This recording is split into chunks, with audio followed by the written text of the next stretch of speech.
We might have bitten off more than we could chew with this adventure. We hitchhiked a ride and towed the Salty Dingo halfway to Indonesia in search of a tiny sand cay in the middle of the ocean. The plan was to be dropped here for a couple of weeks alone. We'd hoped to find pristine waters, waves, and a sense of peace that comes with being so far detached from society. But any thoughts of an idyllic holiday were smashed with the Salty Dingo's gunnel and washed away in the rough seas on the 30-hour trip here. Turns out our dramas were only just getting started.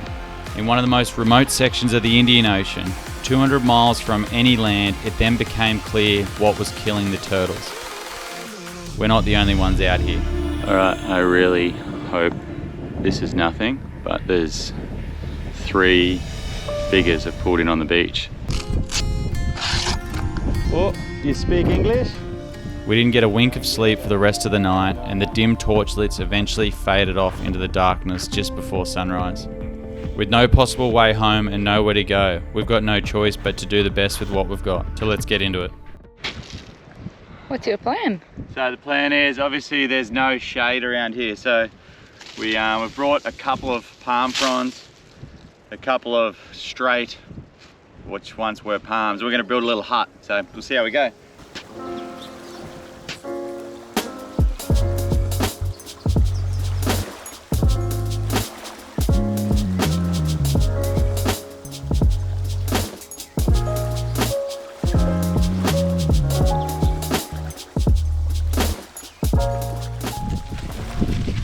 How's it looking, Fran?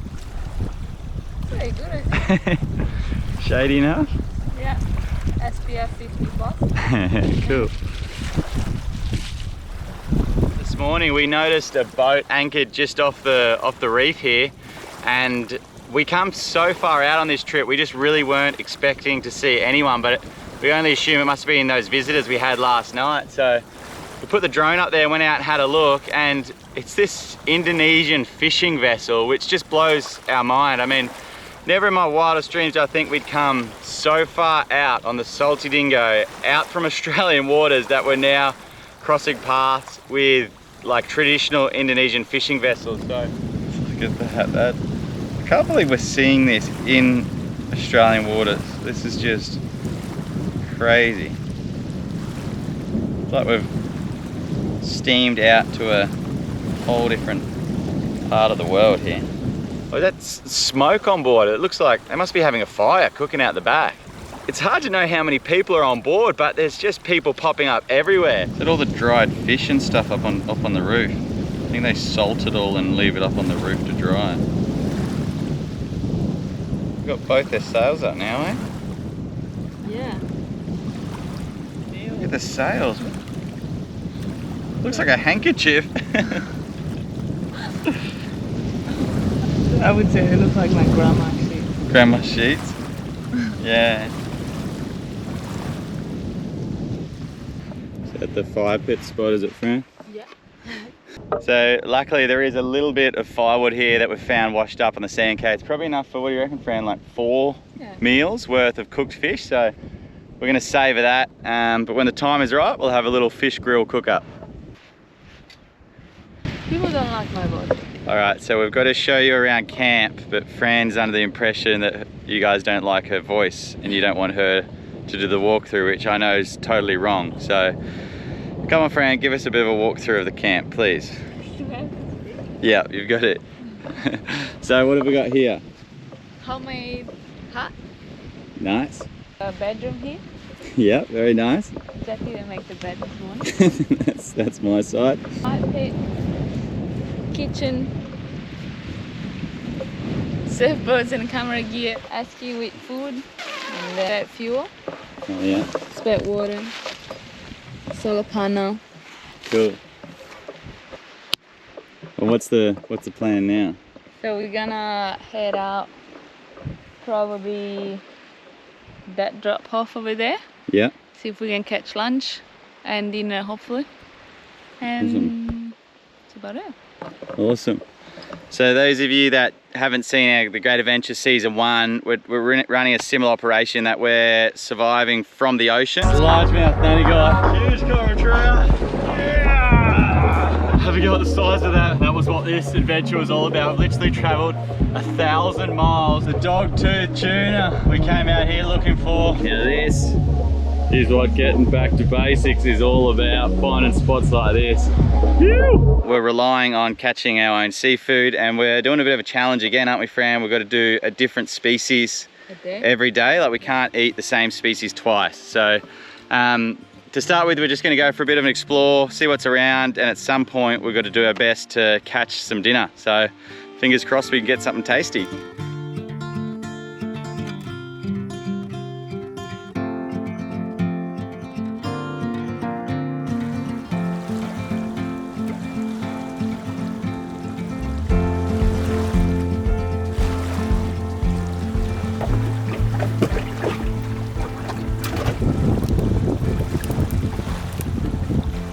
Have you seen the duct tape, Fran? I think come in handy at the moment. Some super glue maybe? Yeah. Yeah, how many zip ties we got on board? We've got nothing to repair this whatsoever. So we're just gonna have to take it really easy for a couple of days and see how it is.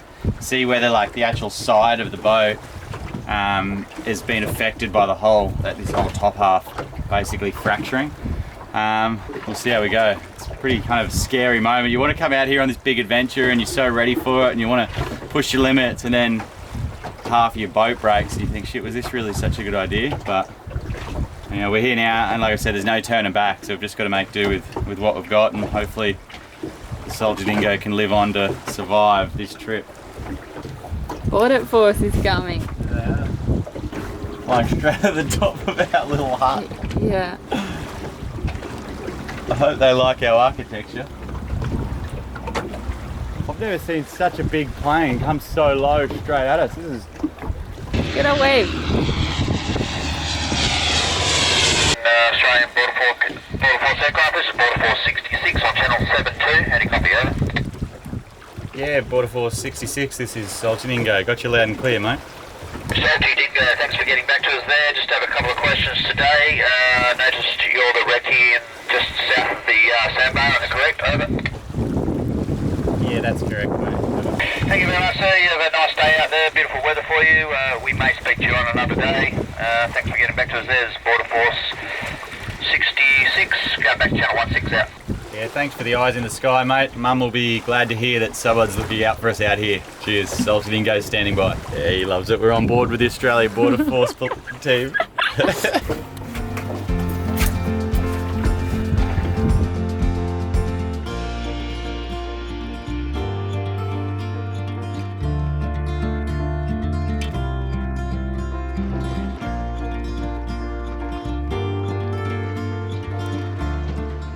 I'm excited to spear a fish. Yeah. Well, that water's so clear at the moment. Hey Jack, I wouldn't go out this way. Maybe like in between that rock and the other one.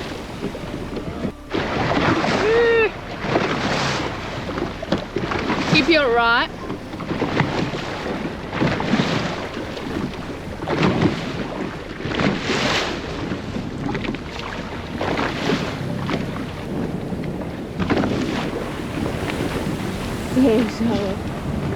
I thought we said we were going to take it easy for a little bit.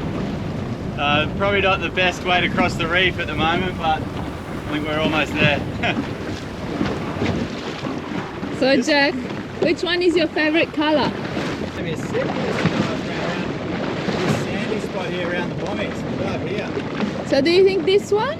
Yeah, that one. Or that one over there? I got my room painted the other one, but I like this one. This one, huh?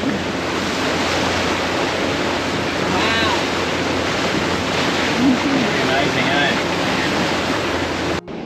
Alright, we've just dropped anchor at our first spot for a snorkel on this trip. The water is just like a clarity that you just don't normally see. It's like gin clear as clear could be. Fran's spotting fish from like the front of the boat here. And also there's a shipwreck in there that we're going to swim in and have a look at later as well.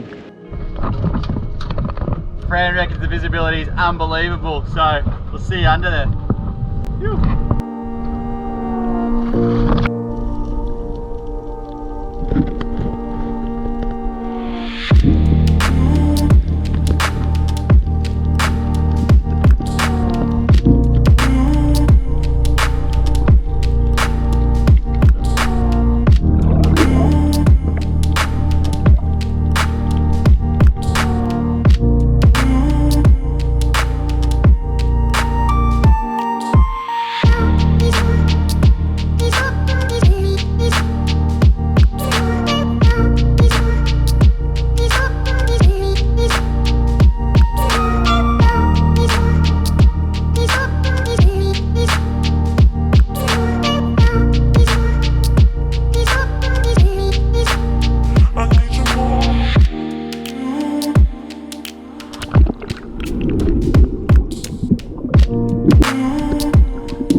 There's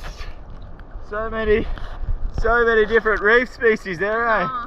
There's like moo, green jobfish, Maori sea perch, coral trout, all the best ones.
Surprised me what you find in these big trout's mouths, eh?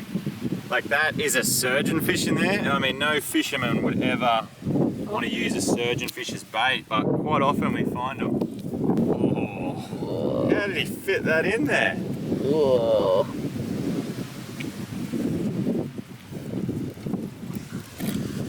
Oh.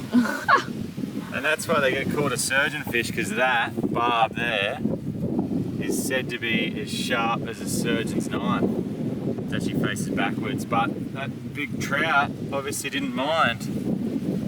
Isn't that crazy? One gulp.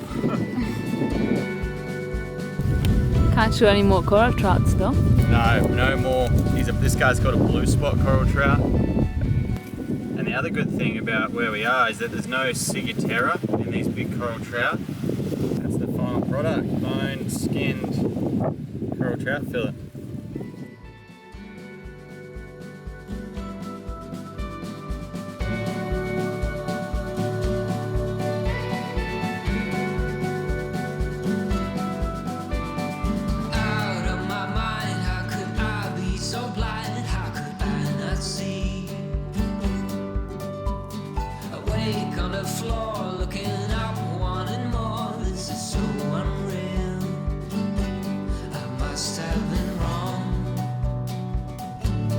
'cause your love is strong for him.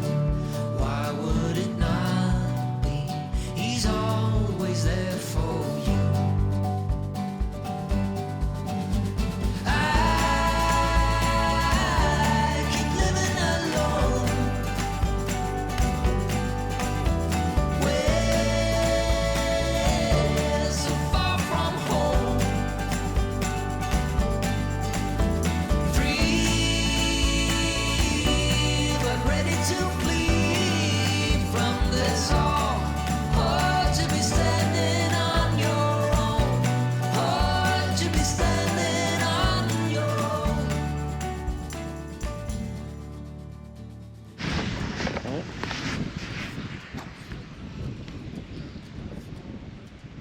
It's a smoky fire. Doing a pretty simple mixture of beer batter today. We've got, of course, Great Northern beer and just a bit of flour. That's it. Two ingredients, and then the fish will all get added in afterwards.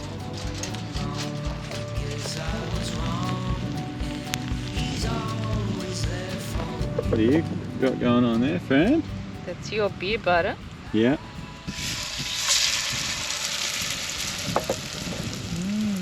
Nice.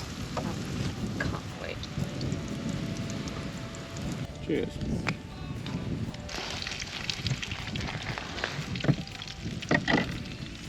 Well done, Master Kook. Dinner's served. Coral trout, beer battered, and the potatoes are taking a little bit longer, so we're going to rip into this. Go for it. Yes, one is good. Yeah. Look at that.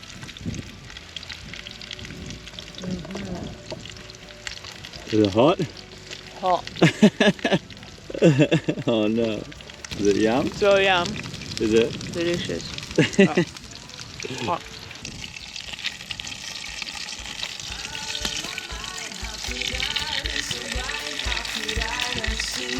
So good. So good, friend. What happened, Jack? He woke me up thinking we were getting robbed by some Indonesians. That was actually a nesting turtle. Gotta move spots. After seeing the fate of the last few turtles that attempted to come up to lay, and the Indonesian fishermen working on the other side of the island in the shallows, we felt obliged to sit with this one with the red LED light that doesn't disturb them, and patiently waited for her to do her business. A couple hours later, she'd successfully laid all of her eggs and slowly made her way back down to the water's edge. What a privilege to witness this. We'll see you guys bright and early in the morning for the next episode.